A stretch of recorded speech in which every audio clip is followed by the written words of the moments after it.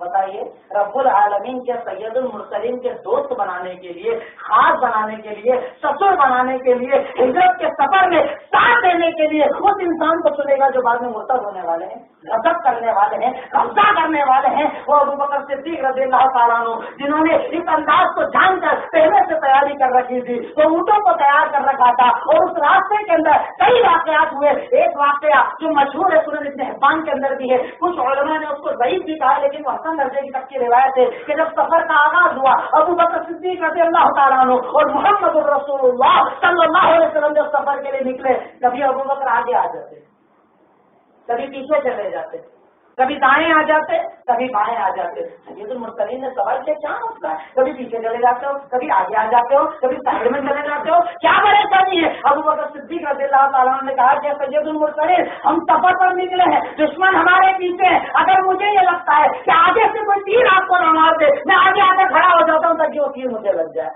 جب لگتا ہے پیچھے سے تیر لگے گا میں پیچھے آ کر کھڑا ہو جاتا ہوں، جب دائیں اور بائیں کا خوف ہوتا ہے میں وہاں آ جاتا ہوں کہ کوئی تکلیف آپ تک نہ آئے، پہلے وہ تکلیف مجھ سے گزرے اس کے بعد محمد رسول اللہ صلی اللہ علیہ وسلم تک وہ تکلیف پہنچے۔ یہ ہے ابو بکر صدیق رضی اللہ تعالیٰ عنہ، یہ ہے ابو بکر صدیق رضی اللہ تعالیٰ عنہ کا مقام اور مرتبہ کہ رب العالمین نے ہجرت سے اس اعلیٰ سفر پر اگر اپنے رسول محمد رسول اللہ صلی اللہ علیہ وسلم کے لیے کسی کا ساتھ چنا تو وہ یہی ابو بکر صدیق رضی اللہ تعالیٰ عنہ. دعوت کے میدان میں دیکھیے عثمان کو اسلام دلانے والے کون؟ حضرت ابوبکر صدیق، سعد بن ابی وقاص، ابو عبیدہ بن جراح، عبد الرحمن بن عوف، زبیر بن عوام، بڑے بڑے صحابہ کرام. اور اس میں اکثریت وہ جن کو دنیا کے اندر جنت کی بشارت دی گئی تھی، یہ سارے کے سارے حضرت ابوبکر صدیق کے ہاتھوں پر اسلام لانے والے. یہ ابوبکر صدیق کہ جب رب العالمین نے انہیں اسلام دیا، مار دیا، تو ان کا کام ہی ہو گیا اسلام کی خدمت کرنا، غلاموں کو آزاد کرنا ان کا عام معمول تھا. جو غلام مسلمان ہوتا اور اس پر ظلم ہوتا، ابوبکر اپنے خالص مال سے اسے آزاد کرا دیا کرتے تھے. یہ ہے وہ ابوبکر صدیق رضی اللہ تعالیٰ عنہ. لیکن عمل اتنا کرنے کے بعد آپ نے وہ واقعہ اگر چاہیں تو خلافت کے باب کے اندر سیرت نگاروں نے جنہوں نے خصوصاً حضرت ابوبکر صدیق رضی اللہ تعالیٰ عنہ کی سیرت کو لکھا ہے، ایک جملہ اکثر حضرت ابوبکر کہا کرتے تھے، تہجد پڑھ رہے ہیں، پنج وقتہ نمازی ہیں، سید المرسلین کی زبانی کئی مرتبہ کہا گیا ابوبکر تم جنتی، تم جنتی، تم جنتی، دنیا میں جنت کی بشارت بھی دی گئی. لیکن اکثر ایک جملہ کہا کرتے تھے، یا لیتنی کنت شجرۃ تعضد ثم تؤکل. کاش کاش، کون دعا کر رہے ہیں؟ کاش. ابوبکر کہہ رہے ہیں جن کو دنیا میں جنت کی بشارت دی گئی، جہنم سے آزادی کا وعدہ کیا گیا، وہ ابوبکر عمل کرنے کے بعد رقص میں ڈر رکھتے تھے. ایک جملہ کہا کرتے تھے، کاش میں ایک جھاڑ ہوتا، زمین سے اکھاڑ دیا جاتا، جانور مجھے کھا لیتے، میرا حساب نہ ہوتا. وہ ابوبکر جنہیں دنیا میں جنت کی بشارت دی گئی، وہ ابوبکر جنہیں جہنم کی آزادی کا وعدہ کیا گیا. رب کا اتنا خوف، رب کا اتنا ڈر کہ کاش میں انسان نہ ہوتا، ایک جھاڑ ہوتا، زمین سے اکھاڑ دیتے، جانور مجھے کھا لیتے اور میرا حساب کتاب نہ ہوتا. کیوں؟ کیونکہ میں اپنے رب کے سامنے کھڑے ہونے سے ڈرتا ہوں. اپنے قرآن نے کہا ہے نا، وَأَمَّا مَنْ خَافَ مَقَامَ رَبِّهِ وَنَهَى النَّفْسَ عَنِ الْهَوَىٰ فَإِنَّ الْجَنَّةَ هِيَ الْمَأْوَىٰ. تم میں سے اگر کوئی اپنے رب کے سامنے کھڑے ہونے سے ڈرتا ہے، تو ڈرنے کا مطلب کیا ہے؟ کہ ڈرنے کی اگر بات کرے، ہم میں سے الحمدللہ جتنے مسلمان ہیں، نام عبداللہ عبدالرحمان ہے، گھر میں گوشت پکتا ہے، جتنے بھی مسلمان ہیں وہ سب کیا کہتے ہیں؟ اللہ سے ڈرتا ہوں. کون کہتا ہے میں اللہ سے نہیں ڈرتا؟ لیکن رب العالمین کہہ رہا ہے کہ ڈرنے کا مطلب بھی سمجھ لینا. ڈرنے کا مطلب یہ نہیں ڈرنا ابوبکر صدیق کی طرح ڈرنا. کیسا ڈرنا؟ کہ اگر تم رب کے سامنے کھڑے ہونے سے ڈرتا ہے، فیصلے کے دن سے ڈرتا ہے، تو ڈرنے کا مطلب یہ ہے کہ اپنی خواہشات کو مسلمان بنا لینا، اپنے نفس کو مسلمان بنا لینا، اپنی چاہتوں کو مسلمان بنا لینا. ڈرنے کا مطلب یہ کہ تیرا سارا جسم اللہ رب العالمین سے ڈرنے والا بن جائے. تیری شہوات، تیری خواہشات، تیرے دل، چاہے جو بھی تمنائیں تیری ہے، وہ ساری کی ساری جب رب سے ڈرنے والی بن جائے تو رب العالمین کہتے ہیں ایسے انسان کا ٹھکانہ میں جنت کو بنا دے. کس کس میدان کے اندر دیکھیں گے؟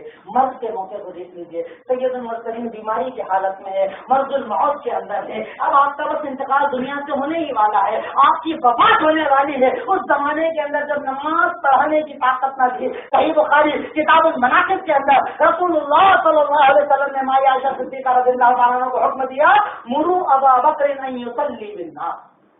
مقام اور مرتبہ بتایا کہ ابو بکر کا مقام میری نظر میں کیا ہے، سن لو.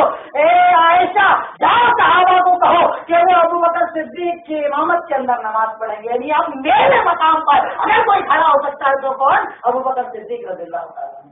آپ نے عثمان نہیں کہا، علی نہیں کہا، عمر نہیں کہا، سعد نہیں کہا، عبد الرحمان نہیں کہا، زبیر نہیں کہا. آپ نے ایک نام لیا کہ عائشہ جاؤ اور ابو بکر کو حکم دو کہ وہ میرے مقام پر کھڑے ہو کر میرے سامنے امامت کریں گے. اس سے ان کا کیا مقام نہیں پتہ چلتا؟ ان کی بیوی نے کہہ دیا، حضرت عائشہ نے کہہ دیا کہ وہ بڑے کمزور دل آدمی ہیں، اگر آپ کے مقام پر کھڑا کیا جائے گا نا لم یسمع الناس، لوگ سن ہی نہیں پائیں گے، اتنے زیادہ وہ رو رو کر نماز پڑھائیں گے، وہ نہیں کر پائیں گے ایسا. پھر کہا بار بار کہتے رہے، اور حضرت عائشہ بار بار کہتے رہی بڑے کمزور دل کے آدمی ہیں، وہ رونے لگ جائیں گے آپ کے مقام پر اگر کھڑے ہوں گے. اللہ کے رسول صلی اللہ علیہ وسلم غصہ ہو گئے کہ تم یوسف کے پاس جو عورتیں تھی نا اس طرح کی عورتیں ہو، میری بات کیوں نہیں سنتی ہو؟ میری بات سنو. کہا کہ عمر کو بنا دے، عمر کو کھڑا کرتے، وہ مضبوط آدمی ہے. کہا نہیں، میرے مقام پر اگر کوئی میرے بات کھڑا ہو سکتا ہے تو ابو بکر صدیق رضی اللہ عنہ.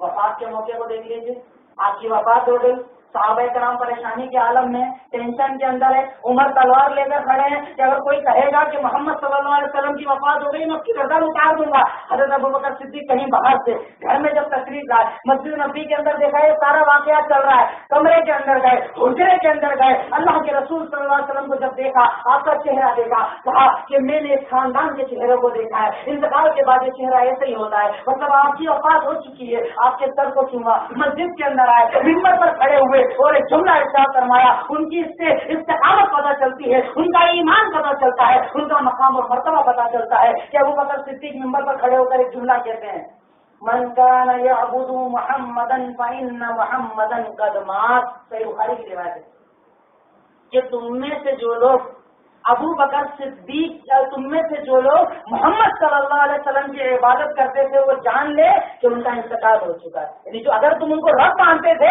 تو ان کا انتقال ہو چکا۔ ومن کان یعبد اللہ فإن اللہ حی لا یموت، اور اگر تم اللہ کی عبادت کرتے تھے تو جان لو اللہ حی ہے، وہ کبھی مرنے والا نہیں۔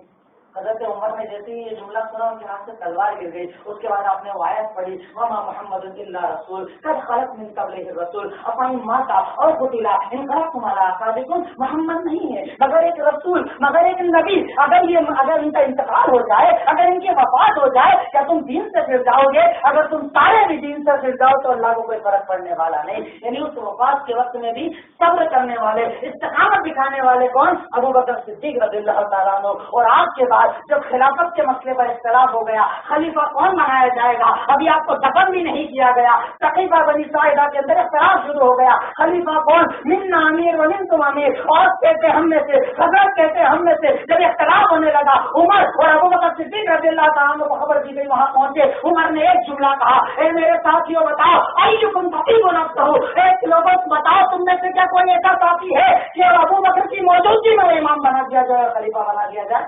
سارے لوگوں نے ایک ساتھ کہا نہیں۔ عمر نے کہا کہ وہ ابو بکر جن کو رسول اللہ صلی اللہ علیہ وسلم نے اپنی حیات کے اندر نماز کے لیے چنا تھا، دین کے لیے چنا تھا، کیا تم نہیں چاہتے کہ ان کو دنیا کا خلیفہ بنا دیا جائے؟ سب لوگوں نے اتفاق کیا اور انہیں خلیفہ بنا دیا گیا۔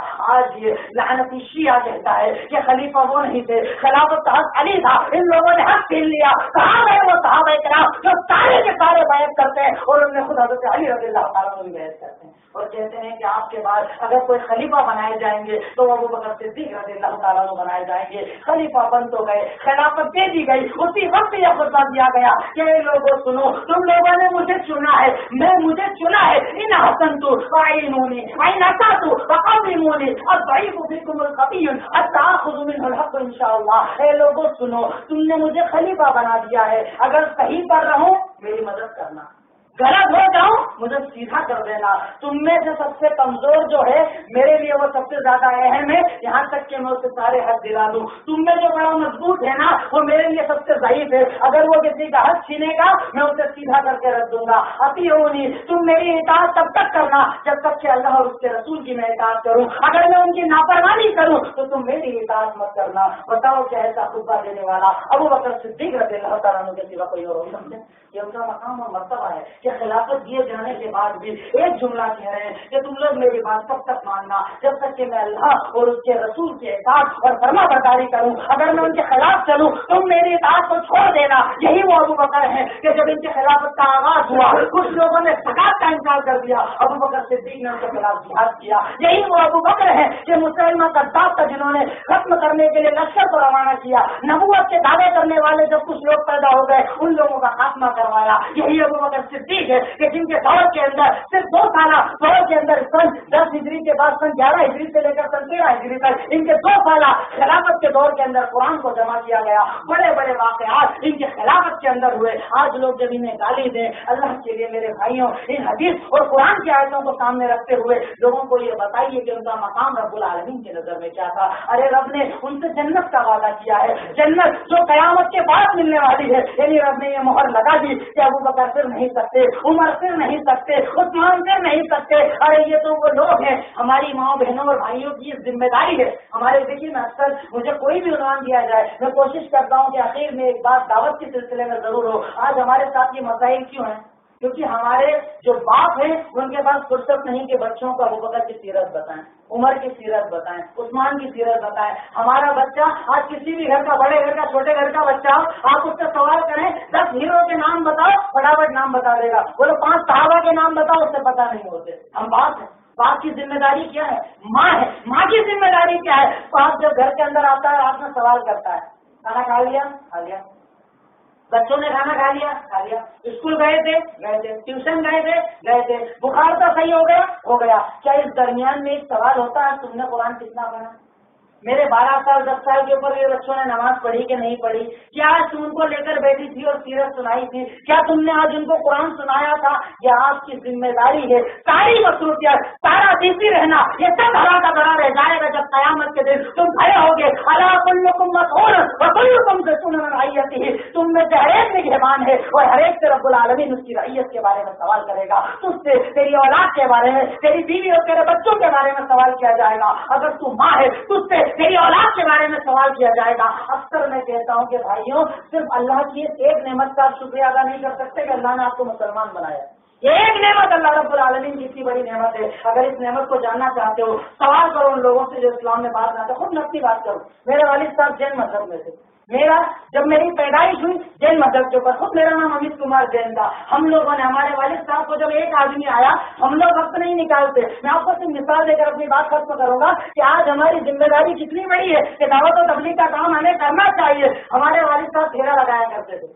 کوئی مسئلہ نہیں، اپنا کام کرنا، روزانہ پوجا کرنا، پرساد بانٹنا، کام ختم. ہم جیسے جو مسلمان ہوتے ہیں نا، دعوت کا کام نہیں کرتے. وہ کیا کرتے ہیں؟ پرساد کوئی دینے آئے لے کر پھینک دیتے ہیں. کھاتے نہیں، پھینک دیتے ہیں. کھاتے نہیں، بولتے نہیں. کھاتے نہیں، وہ دیتا ہے، ہم پھینک دیتے ہیں. ایک بار ایک دعوت دینے والا مسلمان آیا، اس نے پتا ہے کیا کہا؟ جیسے والد صاحب نے پرساد دیا، بولا میں نہیں لے سکتا. کیوں؟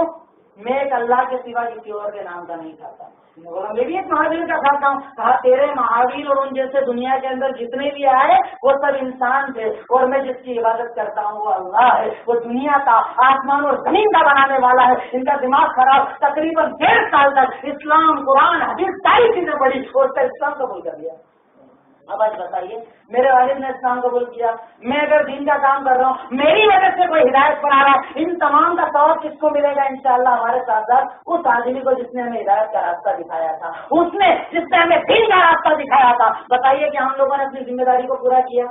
کیا ہمارے روز مرہ کا جو شیڈول ہوتا ہے 24 گھنٹے کا، اس میں کوئی آدھا گھنٹہ 1 گھنٹہ ایسا ہوتا ہے کہ آج میں اس غیر مسلم کو اسلام کی دعوت دوں گا، آج اس مسلمان کو جو شرک پر ہے دین کی دعوت دوں گا؟ اپنا کام کر رہا ہوں، کاروبار کر رہا ہوں، کس چیز کی مجھے فکر ہے؟ ارے پہلے زمانوں کے اندر چلو یہ ہوتا تھا، دادا کا انتقال ہو گیا، نانا کا انتقال ہو گیا، بڑے ابا کا انتقال ہو گیا، 5 سال سے بیمار تھے، 10 سال سے بیمار. اب کیسا انتقال ہوتا ہے؟ میرے بیٹے کا انتقال ہو گیا، چھوٹے بھائی کا انتقال ہو گیا، ہارٹ اٹیک آ گیا، ابھی بیٹھا تھا، برین ہیمریج ہو گیا، انتقال ہو گیا. یعنی اب تو وہ زمانے میں زندگی جی رہے ہو جب یہ بھی نہیں جانتے کہ کب کیا ہو جائے، کس چیز کا انتظار ہے. کیا تمہیں یقین ہے کہ جب تک میرا بنگلہ نہیں بن جائے گا تب تک میری موت نہیں آئے گی؟ میرے سارے قرضے نہیں اتر جائیں گے تب تک میری موت نہیں آئے گی؟ بتائیے آپ کے پاس موت کی کتنی تیاری ہے؟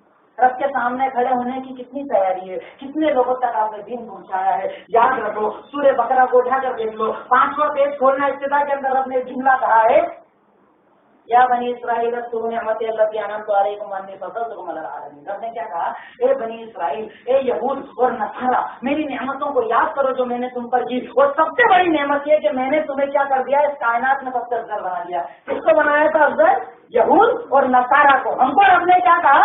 کنتم خیر امۃ اخرجت للناس، تم سب سے بہترین امت ہو جسے دنیا کے اندر بھیجا گیا ہے. یہی جملہ بنی اسرائیل کو بھی کہا، یہی جملہ ہمیں بھی کہا. لیکن آج ایک مسلمان جب بھی نماز پڑھنے کھڑا ہوتا ہے، ہر نماز، ہر رکعت کے اندر ایک جملہ کہتا ہے، اہدنا الصراط المستقیم صراط الذین انعمت علیہم غیر المغضوب علیہم ولا الضالین. اللہ سیدھا راستہ دکھا، ان کا راستہ دکھا جن پر تو نے انعام کیا. اللہ ان سے بچا جو مغضوب ہے، اللہ ان سے بچا جو ظالم ہے. یعنی ایک مومن مسلمان جب نماز پڑھتا ہے ہر رکعت میں لعنت کرتا ہے ان لوگوں پر جن کو رب نے سب سے افضل بنایا تھا. رب نے خود ان کے بارے میں کہا، ضربت علیہم الذلۃ والمسکنہ. یہ وہ قوم ہے جس پر رب نے ذلت کو ڈال دیا، مسکنت کو ڈال دیا. کیوں؟ تمہیں بھی خیر امت بنایا، ان کو بھی خیر امت بنایا. انہوں نے فرض پورا نہیں کیا، رب نے برباد کر دیا. آج تم فرض پورا نہ کرو اور سمجھتے ہو کہ ہم جنتی ہو جائیں گے صرف نام رکھ لینے سے، داڑھی رکھ لینے سے، گوشت کھا لینے سے، مسلمان گھرانے میں پیدا ہو جانے سے جنت ملنے والی نہیں. رب نے قرآن میں ارشاد فرمایا ہے، وَإِن تَتَوَلَّوْا يَسْتَبْدِلْ قَوْمًا غَيْرَكُمْ. اگر تم نہیں سدھرے، دین کا کام نہیں کیا، دعوت کا کام نہیں کیا، دین پھیلانے کا کام نہیں کیا، رب تم سب کو برباد کر کے نہیں قوم لے کر آؤ. رب تمہارا محتاج نہیں ہے. دیکھ لو جب رب کام لینا چاہتا مندروں سے اٹھا کر لے آتا اور دین کا کام لیتا ہے. رب مسلمانوں کا محتاج نہیں. یا ایھا الناس انتم انتم الفقراء الی اللہ واللہ هو الغنی الحمید. اے لوگوں تم اللہ کے فقیر ہو, اللہ تمہارا محتاج نہیں, تم اللہ کے فقیر ہو. اگر اس کائنات میں کوئی بے نیاز اور قابل تعریف ہے وہ اللہ رب العالمین کی ذات ہے. تو تمہیں کیا کرنا, اپنا فرض پورا کرنا ہے, اپنی ذمہ داری پورا کرنا ہے. اللہ یہ سوال نہیں کرے گا دنیا میں کیا کیا, اللہ یہ سوال کیا کرے گا کہ دین کے لیے کیا کیا, کتنے لوگوں تک دعوت پہنچائی. ٹارگیٹ بنا کر دعوت کا کام کیجیے کہ اس مہینے 4 لوگوں تک دین پہنچاؤں گا, اس مہینے یہ کام کروں گا. خدمت کے کاموں میں اللہ کے لیے آگے بڑھیے. لوگ محتاج ہیں, لوگوں کو ضرورت ہے کہ ان کا کوئی مسلمان آئے اور خدمت کا کام کرے. سید المرسلین نے کس طریقے سے دعوت نہیں دی, آپ نے مال سے بھی دعوت دی, خدمت سے بھی دعوت دی, ہر طریقے سے آپ نے دعوت دی. اللہ رب العالمین سے آخر میں دعا ہے, اے الہی, اے مولا, اے اللہ رب العالمین, اس عنوان کے تحت جو باتیں میں نے کی, اللہ رب العالمین تمام باتوں پر ہم تمام کو عمل کرنے کی توفیق عطا فرما دے. اے اللہ, اے مولا, اے غفور, اے رحیم, اے رحمان, تم تمام کے گناہوں کو معاف فرما دے. اے اللہ ہماری خطاؤں کو معاف فرما دے. اے اللہ ہماری لفظوں کو معاف فرما دے. اے اللہ جانے انجانے میں جو گناہ ہو جاتے ہیں تم معاف کرنے والا غفار ہے, ہمیں معاف فرما دے. اے اللہ جنت الفردوس میں جگہ عطا فرما دے. اے اللہ عذاب قبر سے بچا لے. اے اللہ عذاب جہنم سے بچا لے. الہی اگر تو معاف نہ کرے گا تو کون معاف کرے گا. اللہ تمہارے گناہوں کو معاف فرما دے. اے اللہ ہماری صفوں میں اتحاد پیدا کر دے. اے اللہ ہمارے دلوں میں محبت پیدا کر دے. اے اللہ دنیا کے جن کے حصے میں مسلمان پریشان ہیں ان کی پریشانیوں کو دور کر دے. اے اللہ مومنوں کا ناصر بن جا. اے اللہ مسلمانوں کا ناصر بن جا. اے اللہ یتیموں کا ناصر بن جا. اے اللہ ان عورتوں کا ناصر بن جا جو بیوہ کر دی گئی. اے الہی اے مولا, دشمن طاقتیں مسلمانوں کے خلاف جمع ہو گئی, اللہ تو انہیں برباد کر کے رکھ دے. اے اللہ ان کے اتحاد کو توڑ کر رکھ دے. اے اللہ ان کی جمعیتوں کو توڑ کر رکھ دے. اے اللہ ان کی طاقتوں کو توڑ کر رکھ دے. اے اللہ جب تو مدد کرنے پر آئے تو آسمان سے لشکر نازل کر سکتا ہے. اللہ ہم تو جانتے ہیں کہ تو کون فیکون والا ہے. اللہ تو ہماری مدد فرما دے. اے اللہ جو پریشان ہے ان کی پریشانیوں کو دور فرما دے. اے اللہ جو قرضوں میں ڈوبے ہیں قرض کی ادائیگی کے راہیں کھول دے. اللہ حلال کاروبار میں خوب برکت عطا فرما دے. اے اللہ حرام رزق سے بچا لے. اے اللہ حرام رزق سے بچا لے. بارک اللہ لنا ولکم فی القرآن المجید ونفعني وإياكم بالآيات الكريمة.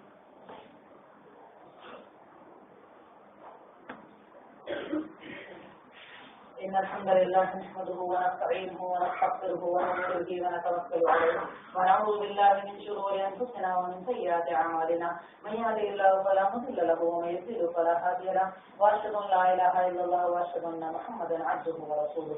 أما بعد فقد قال الله تعالى في كلامه المجيد والفرقان الحميد أعوذ بالله من الشيطان الرجيم بسم الله الرحمن الرحيم إن الله وملائكته يصلون على النبي يا أيها الذين آمنوا صلوا عليه وسلموا تسليما. اللهم صل على محمد وعلى آل محمد كما صليت على إبراهيم وعلى آل إبراهيم إنك حميد مجيد. اللهم بارك على محمد وعلى آل محمد كما باركت على إبراهيم وعلى آل إبراهيم إنك حميد مجيد. عباد الله رحمني ورحمكم الله إن الله يأمر بالعدل والإحسان وإيتاء ذي القربى وينهى عن الفحشاء والمنكر والبغي يعظكم لعلكم تذكرون. اذكروا الله يذكركم ويغفر لكم ولذكر الله تعالى أعلى وأولى وأحسن.